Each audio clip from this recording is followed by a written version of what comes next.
C'est la rentrée, c'est le moment de changer certaines choses, de donner un petit coup d'accélération à vos objectifs. En tout cas, là, dans un instant, on vous partage ce qu'il y a de nouveau pour nous. Salut à tous, bienvenue dans cette vidéo. Une fois n'est pas coutume, après un an d'arrêt de vacances, mais pas que, au mois d'août, on revient et il y a des nouvelles choses. Et comme l'année dernière, on vous propose une petite vidéo bilan, mais aussi une vidéo annonce qui va annoncer les changements. Et il va y en avoir quand même quelques-uns. Et comme d'habitude, pas de tabou, on va parler de ce qui a marché, de ce qui a moins bien marché, et puis évidemment d'argent. Alors la première nouveauté que vous avez peut-être remarqué si vous suivez la chaîne, c'est qu'on est passé de 4 épisodes par mois à 2 épisodes par mois. Alors pourquoi? L'idée c'était pas juste de produire moins, mais l'idée c'était quand même de produire moins pour produire mieux. Vraiment cette année j'ai l'impression qu'on a encore dépassé on a pris du level dans notre qualité de production avec des épisodes qui sont mieux écrits et qui ne sont plus des simples face cam. Au minimum, on essaye de rajouter des plans de coupe régulièrement. Quand je parle de quelque chose, on essaye de l'illustrer avec un plan de coupe.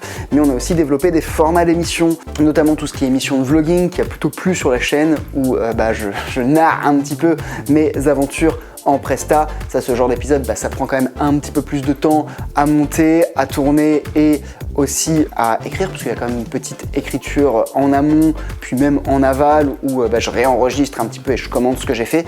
On a aussi développé pas mal d'épisodes sur tout ce qui est grammaire cinématographique. Alors l'idée de cette série, c'est de développer une technique de la grammaire cinématographique, parce que le cinéma, avec un grand C, donc cinéma, série, et peut-être même parfois audiovisuel, c'est une langue, c'est un moyen de communiquer, de faire passer des émotions, un message, et dans chaque épisode, on s'attarde justement sur un procédé technique. On a eu un premier épisode sur les mouvements de caméra, un autre qui là était pas forcément axé grammaire cinématographique, mais plutôt moyen de faire des mouvements de caméra, donc pas à proprement parler sur une technique, mais qui pouvait être le complément du premier. On a également un épisode où on parlait des 3 fonctions du montage, un autre épisode là récemment qui parlait des introductions, on en a fait un aussi sur tout ce qui est transition entre chaque séquence, et là on en prépare un sur les plans de séquence et un sur les valeurs de plan. Puis aussi, sans forcément avoir des épisodes qui appartiennent toujours à des formats, on va passer plus de temps à les écrire, que ce soit moi ou un membre de l'équipe, parce que je ne suis pas tout seul et il y a toute une équipe qui collabore avec moi, et on va prendre plus de temps à les écrire. Je pense notamment à l'épisode sur la thème mini, on est vraiment allé en profondeur. L'idée c'était vraiment de faire le meilleur épisode. On s'est maté mais peut-être des dizaines d'épisodes sur le sujet pour proposer un épisode qui apportait des choses qu'il n'y avait pas sur le web et qui allait potentiellement plus loin que les autres. Je pense aussi à l'épisode sur la maison du film court, où je me suis tapé tout le rapport de la maison du film court pour bien essayer de comprendre, où ensuite j'ai pris rendez-vous avec quelqu'un de la maison du film court pour lui poser mes questions là où c'était pas clair, et globalement là où je pouvais mettre 1 à 3 heures à écrire des épisodes, maintenant on va plutôt mettre 3 à 1 journée pour les écrire. Après c'est un choix, on privilégie la qualité à la quantité, et mon équipe et moi on se sent limite plus alignés avec ce choix, et j'ai pas l'impression qu'il y ait eu de réelles pertes d'audience ou de croissance. Alors il y en a eu un petit peu pendant les vacances d'été, mais ça c'est normal, mais j'ai pas l'impression qu'il y ait eu réellement de perte d'audience et de croissance en passant de 2 à 4 épisodes. La deuxième nouveauté, qui pour le coup elle n'est pas encore sortie, ça va être le retour des épisodes de Joël. Là il vient tout juste de nous quitter il y a même pas 1 heure. Il est parti des bureaux et on a tourné pendant 3 jours un maximum de contenu. Donc le contenu de Joël revient, on s'est fait un petit peu chier, on lui a fait un petit décor sympa, et l'idée c'est de reprendre les vidéos au format scénario qui ont quand même pas mal plu, où il y avait quand même pas mal de demandes, et avec le coronavirus, Joël il habite à Berlin, donc c'était un petit peu compliqué de les tourner. Donc là on a enfin pu prendre ce temps là, et donc du coup dans moins d'1 mois il y a un nouveau type de format qui arrive sur la chaîne, un format qu'on a baptisé sobrement « Écrivez votre scénario ». On s'est même amusé à tourner un petit générique, j'espère que ça vous plaira. Justement, ça me permet d'enchaîner, vous voyez la belle transition, avec Joël au projet de formation sur le scénario, et plus globalement de centre de formation. Alors vous l'avez peut-être vu passer l'année dernière si vous êtes inscrit à la newsletter, mais on avait sorti une formation sur le scénario, en tout cas une formation bêta, où il y a à peu près une 40aine de personnes qui se sont inscrites. L'idée avec cette formation de bêta, c'était de sortir une première version assez rapidement en mode lean startup, de l'améliorer, de l'upgrader. En fait, en gros, ce qu'on a fait, c'est qu'on a dit écoutez, on veut lancer une formation, on lance des préventes, elle n'est pas prête, est-ce que vous êtes chaud pour nous faire confiance?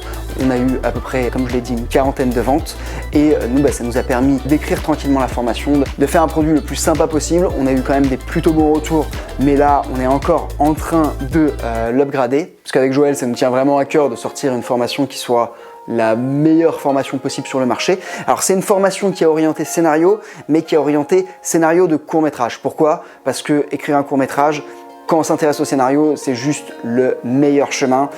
Et au contraire, prendre le chemin de la série ou de le montage, c'est le meilleur moyen de perdre du temps, c'est le meilleur moyen de ne pas finir son projet et c'est le meilleur moyen de laisser son projet au placard pour qu'il prenne la poussière. Et ça nous tenait vraiment à cœur de faire quelque chose qui soit applicable et qui puisse un jour voir le jour à l'écran.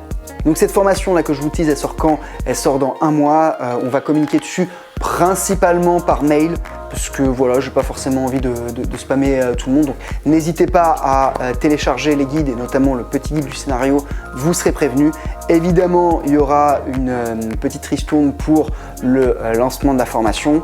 Et voilà, on espère que ça va plaire, on espère que ça va marcher. En tout cas, on a mis tout notre cœur là-dedans, des super bonus. Là, on est encore en train de travailler dessus, mais voilà, j'ai hâte de vous présenter ça. Et du coup, ça me permet encore une habile transition d'enchaîner sur le centre de formation. Le centre de formation, en fait, depuis 2 ans, on est en train de préparer le passage d'apprendre le cinéma en centre de formation parce que mine de rien, YouTube c'est un coût, hein. Je suis pas tout seul, il y a des personnes qui collaborent dessus et YouTube ça doit coûter à ma société de production environ 10 000 € par an, peut-être un peu plus si on met en rapport le temps que je passe par rapport à la rémunération que j'ai quand je suis en prestation. Mais c'est pas grave, c'est un truc qui me tient à cœur, c'est un truc qui me plaît et voilà, c'est un truc où je pense qu'on peut en tirer un modèle économique qui a apporté de la valeur pour ceux qui veulent aller plus loin. Donc là, on a quasiment passé toutes les étapes pour être centre de formation officiel. On a notre agrément, on est remboursé par les OPCA, on est CPF, il ne manque plus que Calliope qui est un truc qui est sorti un petit peu récemment et qui va être appliqué en 2021. On se fait examiner en novembre. En tout cas, on devrait sortir, d'ailleurs dites-moi dans les commentaires si ça vous intéresse, une énorme formation qui sera pour le coup remboursée entièrement par votre CPF. Et cette formation va ouvrir les portes normalement en décembre. Donc là aussi, soyez attentifs et mieux vaut aussi être inscrit à la newsletter. Cette formation, elle portera sur toute la production avec un grand P.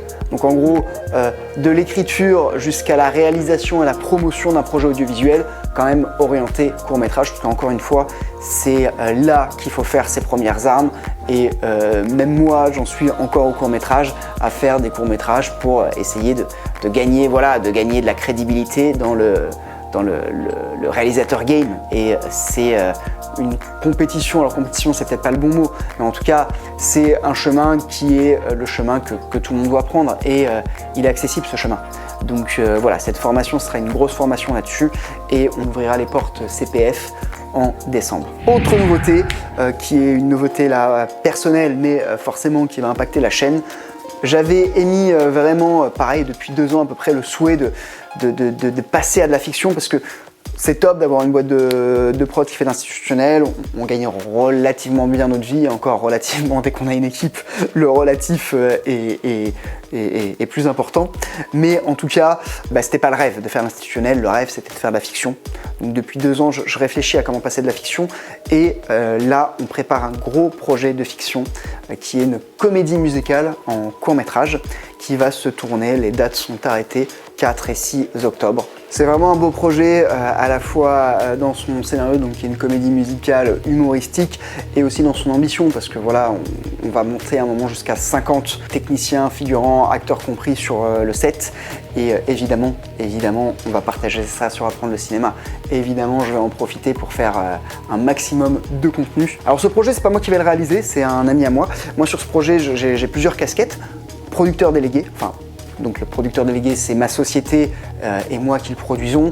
Alors sur ce projet personne n'est payé, de toute façon sur le court métrage c'est relativement compliqué de payer les gens à moins d'avoir eu des aides publiques et là pour le coup, on n'en a pas levé, on n'a même pas essayé de les lever. C'est un projet qui va durer 2 jours et demi de tournage, donc c'est pas trop compliqué de trouver des techniciens qui vont accepter via notre réseau voilà, de nous donner 2 jours et demi pour ce projet. En revanche, le court-métrage, il va quand même avoir pas mal de frais annexes. On a estimé le budget à peu près 11 000 €. Alors les 11 000 €, c'est pas moi qui vais payer entièrement de ma poche. J'ai trouvé des apporteurs de capitaux qui vont nous aider en industrie, donc pas nous donner de l'argent, mais nous donner des trucs qu'on aurait dû payer. Voilà, même si de ma poche, je pense qu'il va coûter entre 3 et 5 000 €. Ma seconde casquette sur ce projet, c'est directeur de production. Donc là, je m'occupe de toute l'organisation en amont du tournage.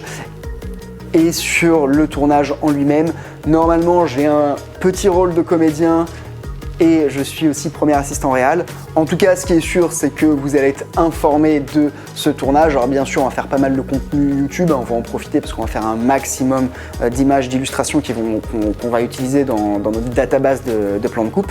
Mais également, on va faire beaucoup de contenu sur Instagram. Des stories tout au long du tournage, et moi je pensais même faire une story J-10 du tournage où je m'arrête sur un aspect de la prépa, soit un aspect de la prépa que j'ai déjà fait, soit un aspect de la prépa d'actualité que je fais actuellement le jour où je tourne la story. Alors moi, il faut savoir qu'Instagram, je ne maîtrise pas du tout ce réseau. J'ai une publication, mais tout le monde m'a dit, écoute Romain, tu peux pas avoir développé une chaîne YouTube, un centre de formation si t'as pas Instagram. Enfin, on n'est plus en 2010, on est en 2020, donc Instagram c'est un outil vital et c'est vrai. Donc je vais me former. On a aussi recruté une nouvelle collaboratrice qui elle va devoir développer les formations et son boulot ça va être aussi de gérer une stratégie de contenu, un calendrier éditorial sur Instagram et le court-métrage va être parfait pour ça. Donc du coup, je compte sur vous pour vous abonner massivement au Instagram. Alors pour l'instant, Don't Judge Me, il n'y a pas du tout, il y a toujours une photo, il ressemble à rien. Mais voilà, au cours du mois, il va prendre en chair et à partir du 4-6 octobre, va vraiment y avoir du contenu intéressant. Puis ça sera pas, on va pas parler que d'audiovisuel, j'en profiterai moi aussi pour parler des autres choses qui me tiennent à cœur. Ça peut être mes autres passions, ça peut être l'entrepreneuriat évidemment, sous l'angle de la vidéo. Ça peut être le biohacking, l'atteinte d'objectifs, pourquoi pas les crypto-monnaies. Voilà, là, ça sera plus un outil de microblogging pour moi que réellement un truc qui parle uniquement d'audiovisuel, même si voilà, il y aura de l'audiovisuel, il y aura du contenu là-dessus, évidemment. Voilà, on arrive à la fin de cette vidéo, donc c'était une vidéo un petit peu 36-15 my life, mais bon, moi j'aime bien à la fin, après un mois de pause, voilà, de vous faire un petit bilan, où est-ce qu'on en est et où est-ce qu'on va. Bref, en tout cas, vous l'avez vu, il va y avoir pas mal de changements, toujours un changement dans l'optique de croître et de faire une chaîne qui est toujours plus cool. D'ailleurs, donnez-nous du feedback, c'est important, c'est vraiment important pour nous pour continuer à développer quelque chose qui vous plaît. Et puis je compte sur vous aussi pour vous inscrire sur le Instagram pour donner un petit peu de force à ce lancement de channel Instagram. Putain, je sais même pas si on dit un channel Instagram, non, on dit un compte Instagram. Voilà, pour donner un petit peu de force à ça. Je vous fais des bisous, puis je vous retrouve pas la semaine prochaine du coup, mais dans 2 semaines pour une vidéo plus orientée contenu. Allez, à très bientôt.